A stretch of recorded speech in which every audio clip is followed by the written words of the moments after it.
మనం యుద్ధరంగంలో ఉన్నాం.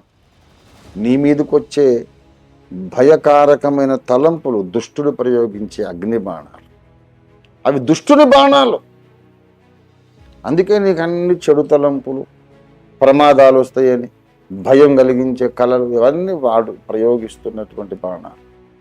ఆ బాణాలను నువ్వు బంధించాలి, వెనక్కి తిప్పుకొట్టాలి. మన దెబ్బకు దుష్టునికే పీడకలలు రావాలి.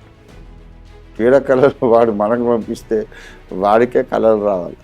అయిపోయింది, నేను అగ్నిగుండంలో పడుతున్నాను, దేవుడు నన్ను అందులో పడేస్తున్నాడు, తప్పించుకోలేకపోతున్నానని వాడు కలగని భయపడి మేల్కొన్నాడు. వాడు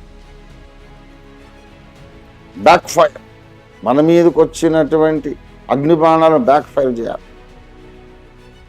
అవి మన మధ్య నుంచి మనకు తగలకుండానే దూసుకొని మళ్ళీ వెనక్కి తిరిగి బౌన్స్ బ్యాక్ అయి ప్రయోగించిన మాంత్రికుల మీదికి, మంత్రగత్తెల మీదికి, అభిచార కర్మకాండ మన మీద చేస్తూ మనలోనికి ఇవన్నీ ప్రవేశపెడుతున్న దుర్మార్గుల మీదికి ఈ తలంపులు వెళ్ళిపో. మనల్ని కొడదామనుకున్న బాణాలు వాళ్ళకే పోయి తగలాలి.